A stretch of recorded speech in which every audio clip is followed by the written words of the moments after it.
Hello everyone, welcome to my channel Hanu creations.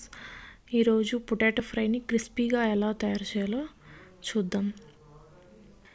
ఇది సాంబార్, రసం, దాల్లోకి side dish లాగా చాలా బాగుంటుంది. మీరు కూడా ట్రై చేయండి. ముందుగా పొటాటోని పీసెస్గా కట్ చేసుకొని ఇలా సాల్ట్ వాటర్లో ఒక 5 minutes సోక్ చేయండి. తర్వాత స్టవ్ ఆన్ చేసుకొని ఒక ప్యాన్ తీసుకొని 1 tablespoon ఆయిల్ వేసుకోండి. తర్వాత 1/2 tablespoon ఆవాలు, 1/2 tablespoon జీలకర్ర వేసుకొని 1 నిమిషం పాటు వేయించండి.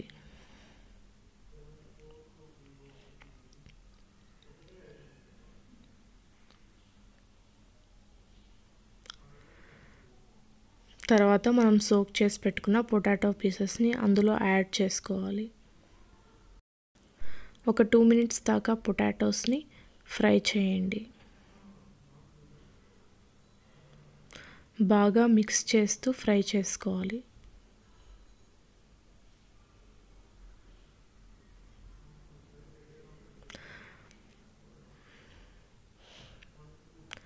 టూ మినిట్స్ ఫ్రై చేసుకున్న తర్వాత మూత పెట్టుకొని మీడియం ఫ్లేమ్లో మనం 10 minutes దాకా అప్పుడప్పుడు కలుపుతూ ఫ్రై చేసుకోవాలి. తర్వాత మూత తీసుకున్నాక కొద్దిగా లెమన్ జ్యూస్ని యాడ్ చేయండి. లెమన్ జ్యూస్ యాడ్ చేయడం వల్ల ముద్దగా అవ్వకుండా పొటాటోస్ పీసెస్ మనకి పొడి పొడిగా వస్తాయి. తర్వాత కొద్దిగా టర్మరిక్ పౌడర్ని యాడ్ చేయండి.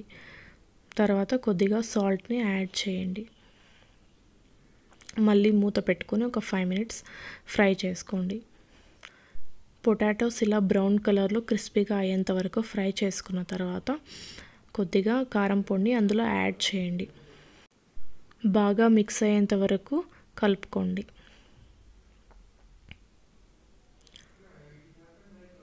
తర్వాత 1 నిమిషం తర్వాత వేయించుకొని స్టవ్ ఆఫ్ చేయండి. ఇంతే, క్రిస్పీ పొటాటో ఫ్రై రెడీ అయిపోయింది. మీరు ట్రై చేసి ఎలా ఉందో కమెంట్ సెక్షన్లో షేర్ చేయండి. Thank you for watching my video.